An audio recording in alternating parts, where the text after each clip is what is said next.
Hello students, welcome to Joyshree teaching class. এখন আমরা class 6 এর রায়া মার্টিন পশ্চিমী চিত্রা 2026 ভূগোল থেকে মডেল কোশ্চেন পেপার 5 সলভ করব, যেখানে একে বলেছে সঠিক উত্তরটি বেছে নিয়ে লেখো। সপ্তর্ষি মণ্ডল গঠিত হয়েছে কটি উজ্জ্বল তারা দিয়ে? 7টি।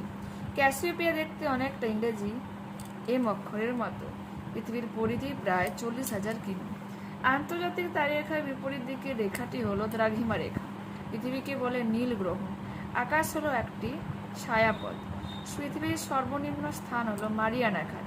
সৌরদিন ও নক্ষত্র দিনের মধ্যে সময়ের পার্থক্য হলো 3 মিনিট 56 সেকেন্ড।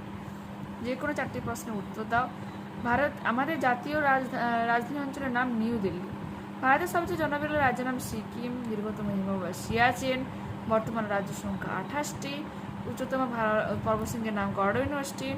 পৃথিবীর সবচেয়ে কাছের গ্রহ হলো বুধ, সূর্যের সবচেয়ে কাছে বুধ।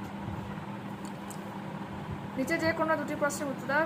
ভারতের বৃহত্তম রাজ্য হবে রাজস্থান, ক্ষুদ্রতম রাজ্য গোয়া। ভারতের কোন দ্বীপকে প্রবাল দ্বীপ বলে এবং কেন? দেখো 77 পেজে রয়েছে।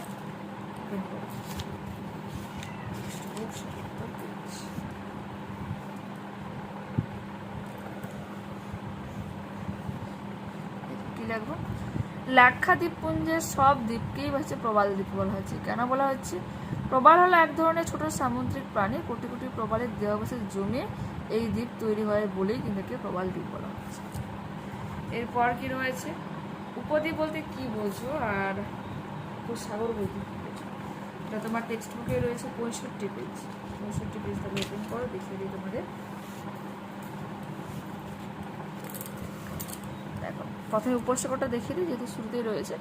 3 দিকে স্থলভাগ দ্বারা বেষ্টিত জলভাগকে উপসাগর বলে। 3 দিকে জলভাগ দ্বারা বেষ্টিত স্থলভাগকে উপদ্বীপ বলে। এরপর কি বলেছে? নিচে যে কোনো দুটি প্রশ্নের উত্তর দাও। নিরক্ষরেখার মান কত? নিরক্ষরেখার মান 0 ডিগ্রি।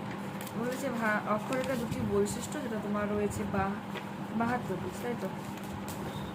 দেখিয়ে দিচ্ছি, রিড করবো না, ছবিটা অতটা ভালো নেই, দেখে না, করে নেবে।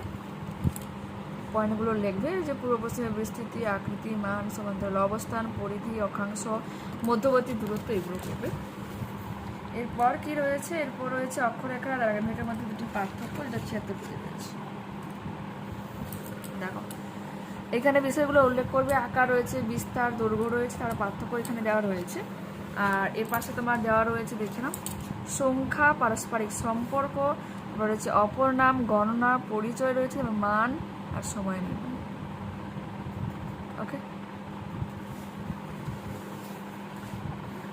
এরপর কি রয়েছে? এরপর রয়েছে দ্রাঘিমা রেখা কাকে বলে আর মূল মধ্যরেখার মান। দ্রাঘিমা রেখা কাকে বলে, এটা রয়েছে তোমার 71 পেজ, দেখে নাও। মূল মধ্যরেখার পূর্ব পশ্চিমে দিকে অবস্থিত কোন স্থানে নিরক্ষীয় তল বরাবর কোন দূরত্ব থেকে ওই স্থানে দ্রাঘিমা বলা হচ্ছে। আর মান দেখো এখানে দেওয়া রয়েছে, ধরুন এর মান কত? এর মান দেওয়া রয়েছে, মূল মধ্যরেখার মান কত দেওয়া রয়েছে? 0 ডিগ্রি।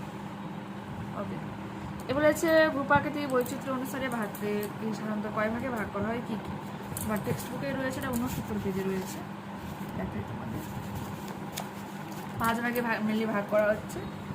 তো এখানে উত্তরে পার্বত্য অঞ্চল, উত্তরে নদী গঠিত সমভূমি অঞ্চল, উপদ্বীপীয় মালভূমি অঞ্চল, পশ্চিমে মরুভূমি অঞ্চল আর উপকূলে সমভূমি অঞ্চল ও দ্বীপপুঞ্জ। এরপর রয়েছে উপত্যকা, গিরিপথ, হিমবাহ সম্পর্কে লেখো, এটা তোমার হচ্ছে 71 পেজ, দেখে নাও।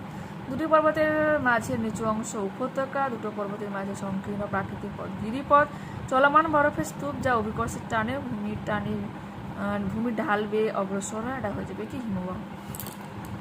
এরপর কি বলেছে? ভারতের দীর্ঘতম নদী হয়ে যাবে গঙ্গা। গঙ্গা নদীর একটি উপনদীর নাম যমুনা। ভারতকে নদীমাতৃক দেশ কেন বলা হয়েছে? 74 পেজে রয়েছে, দেখাচ্ছে। চটজলদি দেখি না, পড়ে নেবে এখান থেকে এতখানি। ওকে, এরপর রয়েছে হিমালয় কথার অর্থ কি? বরফের গৃহ। ভারতের দীর্ঘতম হিমালয় নাম সিয়াচেন, তার দূরতরাই 72 পেজে রয়েছে।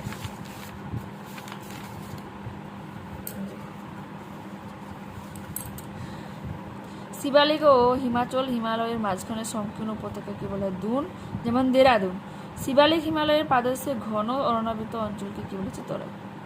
ওকে, তো এখানেই আমরা এই মডেলটা কমপ্লিট করে নিলাম। নেক্সট ক্লাসে আবার দেখা হচ্ছে। যারা চ্যানেল নতুন হচ্ছে অবশ্যই তোমাদের কাছে রিকোয়েস্ট করবো চ্যানেলটাকে সাবস্ক্রাইব করে নেওয়ার জন্য, বন্ধুদের কাছে ভিডিওটাকে শেয়ার করে দেওয়ার জন্য। যদি ভালো লাগে থাকে প্লিজ এটা লাইক বাটনে ক্লিক করো, হাই বাটনে ক্লিক করো এবং কমেন্ট দিতে পারো। ঠিক আছে, tata bye, see you again.